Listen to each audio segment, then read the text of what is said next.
இலக்கை நோக்கி டுவர்ட் த கோல். இந்த நிகழ்ச்சிக்கு உங்களை அன்புடன் வரவேற்கிறோம். Praise the Lord. ஆண்டவராகிய இயேசுவின் இனிய நாமத்தில் உங்கள் யாவருக்கும் அன்பின் வாழ்த்துக்கள். மத்தேயு எழுதின சுவிசேஷம் 2ஆம் அதிகாரம் 9ஆம் வசனம். அவர்கள் கிழக்கிலே கண்ட நட்சத்திரம் பிள்ளை இருந்த ஸ்தலத்திற்கு மேல் வந்து நிற்கும் வரைக்கும் அவர்களுக்கு முன் சென்றது. சாஸ்திரிகள் கிழக்கிலே கண்ட அந்த நட்சத்திரத்தை அவங்க ஃபாலோ பண்ணிட்டே வந்தாங்க. இடையில மிஸ் பண்ணிட்டாங்க. ஏரோது அரண்மனைக்கு போயிட்டாங்க. மறுபடியும் அந்த அரண்மனையிலேருந்து வெளியில வந்ததுக்கு அப்புறம் அவங்க கண்களை ஏறெடுத்து பார்க்குறாங்க. அந்த நட்சத்திரத்தை கண்டுபிடிக்கிறாங்க. தொடர்ந்து அந்த நட்சத்திரம் அவங்கள வழி நடத்திட்டு போகுது. கரெக்டா அந்த இயேசு பிறந்த இடம் வருகிற வரைக்கும் அவர்களை நடத்தி சென்றது. எவ்வளோ ஆச்சரியமான ஒரு காரியம் பார்த்தீங்களா? ஆண்டவருடைய படைப்புகள் எல்லாம் பிரமிப்பானது. அப்ப ஆண்டவர் படைத்த படைப்புகளில் ஒன்றுதான் நட்சத்திரம். அந்த நட்சத்திரமே இயேசு கிறிஸ்து எங்க பிறந்திருக்கிறார் என்பதற்கு நேரா இந்த சாஸ்திரிகளை வழி நடத்தி இருக்கிறது. உண்மை அப்படின்னா சிருஷ்டிப்பின் மணிமகுடமா இருப்பவர்கள் தான் மனிதர்களாகிய நாம். அப்ப நாமெல்லாம் ஆண்டவருடைய பிள்ளைகள். இயேசு யாருன்னு நல்லா தெரிஞ்சவங்க. இயேசு இல்லாத வாழ்க்கை வெறுமையானது. இயேசு இல்லாம பரலோகத்துக்கு போக முடியாது நமக்கு நல்லா தெரியும்.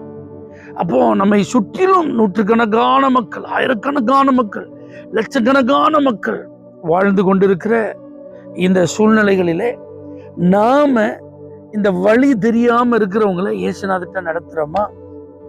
உண்மையிலேயே எதிர்பார்த்து கொண்டிருக்கிறோம். கடவுளை தேடுறோம். உண்மையான கடவுள் யாருன்னு எங்களுக்கு தெரியல, எங்களுக்கு தெரிஞ்ச வழியில நாங்க முயற்சி பண்றோம்னு சொல்லி தங்களுடைய சுய பாதைகளில போயிட்டு இருக்கிறவங்கள மறுபடியும் நீங்க இல்ல இதுதான் சரியான வழி என்று நடத்துகிற ஒரு வேலையை நம்ம செய்யறோமாங்கிறத இன்னைக்கு யோசிச்சு பார்க்கணும். நாளைக்கு கிறிஸ்துமஸ் செலிப்ரேட் பண்ண போறோம். இயேசுவை அறியாத ஒரு நபரையோ அல்லது ஒரு குடும்பத்தையோ ஜெபத்தோட நீங்க அழைத்து வாங்க.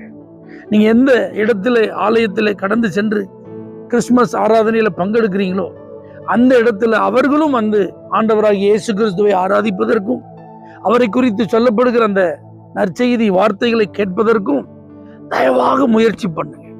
நட்சத்திரம் அந்த இடம் வரைக்கும் வழி நடத்தி சென்றது போல நாளைக்கு நான் கிறிஸ்துமஸ் சர்வீஸ்க்கு இயேசு அறியாத ஒரு நபரையாவது ஆலயத்திற்கு நான் வழி நடத்தி செல்லணும்னு சொல்லி நீங்க தீர்மானம் பண்ணி செயல்படுங்க. ஆண்டவர் கிரியை செய்வார். ஆண்டவர் ரட்சிப்பை கட்டளையிடுவார். அதுக்கப்புறம் நடக்கிற மாற்றங்களை நம்ம நிச்சயம் பார்ப்போம். நம்முடைய வேலை இயேசுவுக்கு நேராக மற்றவர்களை நடத்துவது. தகப்பனே, நட்சத்திரம் செஞ்ச வேலையை காட்டிலும் நாங்கள் செய்ய வேண்டியது எவ்வளோ முக்கியமானது. இந்த நாட்களில் அதை நாங்கள் செய்ய எங்களை அர்ப்பணிக்கிறோம். இயேசுவின் நாமத்தில் பிதாவே, ஆமென். For prayer contact Pastor J. J. Kumar, El Shaddai Ministries, 9500252586, Surandai.